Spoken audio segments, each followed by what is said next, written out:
السلام علیکم ورحمۃ اللہ وبرکاتہ۔ بسم اللہ الرحمن الرحیم۔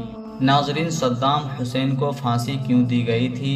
سابق عراقی صدر صدام حسین اپنی پھانسی سے کچھ وقت پہلے انگریز سپاہی سے کوٹ کیوں مانگتے رہے؟ کیا صدام حسین ابھی بھی زندہ ہیں؟ پھانسی کے 12 سال بعد سابق عراقی صدر صدام حسین کی لاش کس حالت میں نکلی تھی اور ان کے مقبرے کو کس نے اور کیوں تباہ کیا تھا؟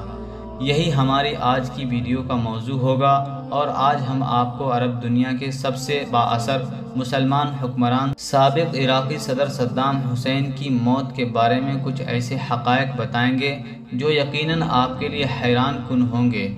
ناظرین، آج سے تقریباً 16 برس پہلے 30 دسمبر سال 2006 بمطابق 10 ذوالحجہ 1427 ہجری عید الاضحیٰ کے دن سابق عراقی صدر صدام حسین کو پھانسی دے دی گئی تھی۔ انہیں عراق کی اعلیٰ عدالت نے جیل میں 1982 میں 148 کردوں کی ہلاکت کے الزام میں پھانسی کی سزا سنائی تھی۔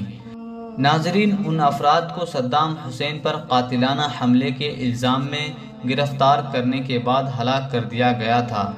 صدام حسین کی پھانسی کے مناظر کی ویڈیو انٹرنیٹ پر نشر کی گئی تھی اور لاکھوں افراد نے عظیم مسلم حکمران کو کلمہ شہادت پڑھتے ہوئے پھانسی کا پھندہ پہنتے ہوئے دیکھا۔ ناظرین، صدام حسین کی پھانسی کی کارروائی کی نگرانی کرنے والے فوجیوں نے اب یہ راز لوگوں تک پہنچائے ہیں کہ ایک سپاہی امریکی پہرے دار سے صدام حسین نے کہا کہ مجھے کمبل یا گرم کوٹ لا کر دو۔ ان کی خواہش پر امریکی فوجیوں نے انہیں گرم کوٹ لا کر دیا اور پھر حیران ہو کر پوچھا کہ یہ کوٹ کیوں پہنا ہے، جس کے جواب میں صدام حسین نے کہا تھا کہ مجھے شدید سردی لگ رہی ہے۔ جب امریکی فوجی صدام حسین کو پھانسی کی سزا دینے کے لیے لے کر جا رہے تھے تو فوجیوں نے صدام حسین سے پوچھا کہ ان کی آخری خواہش کیا ہے۔ اس پر صدام حسین نے پھر کہا کہ مجھے پہننے کے لیے میرا کوٹ دیا جائے۔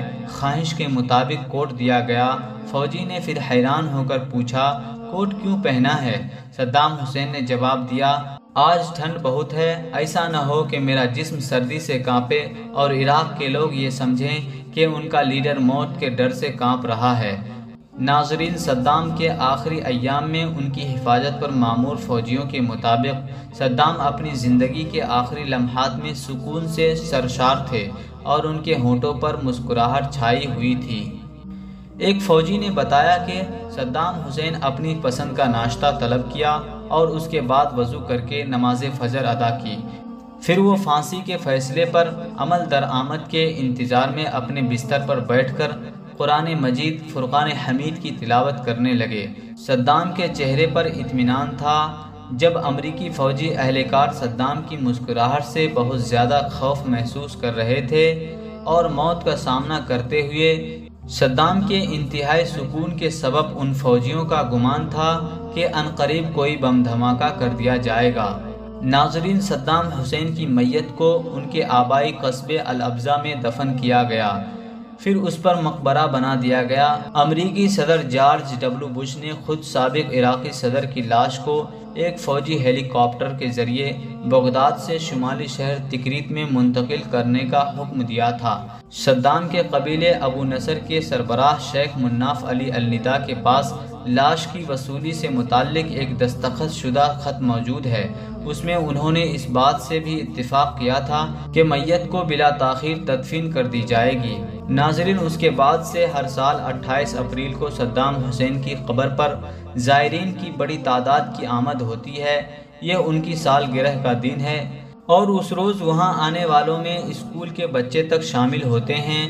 2018 میں یہ اعلان کیا گیا تھا کہ صدام حسین کے مقبرے کو شیعہ ملیشیا پر مشتمل الحشد الشعبی نے ایک فضائی حملے میں مسمار کر دیا ہے، جبکہ بہت سے لوگوں کا خیال ہے کہ صدام حسین کا مقبرہ کھلا ہوا ہے۔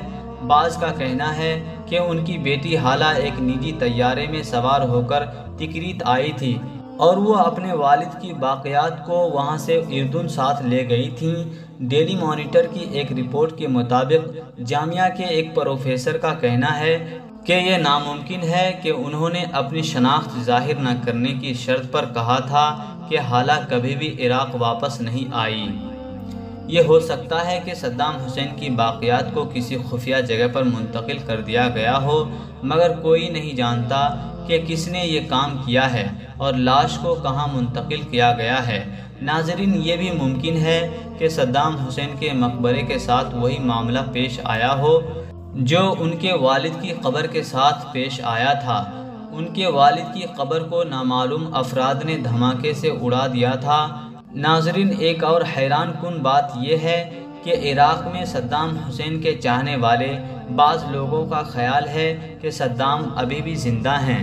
ان کا خیال ہے کہ صدام کو مصلوب نہیں کیا گیا۔ ان کا خیال ہے کہ صدام مرا نہیں بلکہ ان کے کسی ہم شکل کو پھانسی دے دی گئی تھی۔ ناظرین، عراق کے سابق صدر صدام حسین کی سیکورٹی پر مامور 12 امریکی فوجی ان کی زندگی کے بہترین دوست تو نہ تھے، تاہم وہ ان کے آخری ایام میں بہترین ساتھی رہے۔ یہ 551 ملٹری پولیس کمپنیوں سے منتخب ہوئے تھے اور انہیں سپر 12 بھی کہا جاتا ہے۔ ان محافظوں میں سے ایک بل بارڈن بیپر تھے جنہوں نے دی پرزینر ان ہز پیلس کتاب لکھی، جس میں انہوں نے صدام حسین کی زندگی کے آخری دنوں کے بارے میں لکھا۔ بارڈن بیپر کا کہنا ہے کہ جب صدام حسین کو پھانسی دینے والے اہلکاروں کو سپرد کیا جا رہا تھا تو ان کے تمام محافظوں کی آنکھوں میں آنسو تھے اور وہ زار و قطار رو رہے تھے۔ اپنے ایک ساتھی ایڈم کا حوالہ دیتے ہوئے کتاب کے مصنف بارڈن نے لکھا کہ ہم نے صدام کو کبھی بھی نفسیاتی مریض اور قاتل کے طور پر نہیں دیکھا، ہم اسے گرینڈ فادر کے طور پر دیکھتے تھے۔ وہ کہتے ہیں کہ صدام اپنے آخری دنوں میں اپنی قیمتی ایکسرسائز بائک، جسے وہ پونی کہتے تھے، پر بھی بیٹھا کرتے تھے۔ وہ میٹھا کھانے کے بہت شوقین تھے۔ بارڈن بیپر کہتے ہیں کہ آخری ایام میں صدام کا دوسروں کے ساتھ رویہ بہت نرم تھا اور انہوں نے یہ تاثر نہیں چھوڑا کہ وہ بہت ظالم حکمران تھے۔ ایک بار ایک امریکی سپاہی جو کہ صدام کی حفاظت پر مامور تھے نے انہیں اپنے بھائی کی موت کے بارے میں بتایا تو جواب میں صدام نے کہا کہ تم مجھے آج سے اپنا بھائی سمجھو۔ انہوں نے ایک دوسرے محافظ سے کہا کہ اگر مجھے میرے اپنے پیسے کو استعمال کرنے کی اجازت ملے تو میں تمہارے بیٹے کی تعلیم کے اخراجات ادا کرنے کے لیے تیار ہوں۔ مصنف کا کہنا ہے کہ ایک شب ہم نے دیکھا کہ ایک 20 سالہ سپاہی ڈوسن اپنے سائز سے بڑا سوٹ پہن کر گھوم رہا تھا۔ بعد میں پتہ چلا کہ اس نے صدام حسین کی جانب سے تحفے میں دیا گیا سوٹ پہن رکھا تھا۔ بارڈن بیپر لکھتے ہیں کہ بہت دن تک ہم ڈوسن کا مذاق اڑاتے رہے لیکن اس نے پھر بھی سوٹ پہنے رکھا۔ اپنی پھانسی سے کچھ ہی دیر پہلے صدام حسین نے ایک امریکی فوجی اسٹیو کو باہر بلایا اور اپنی کلائی پر بندھی گھڑی اسے دے دی۔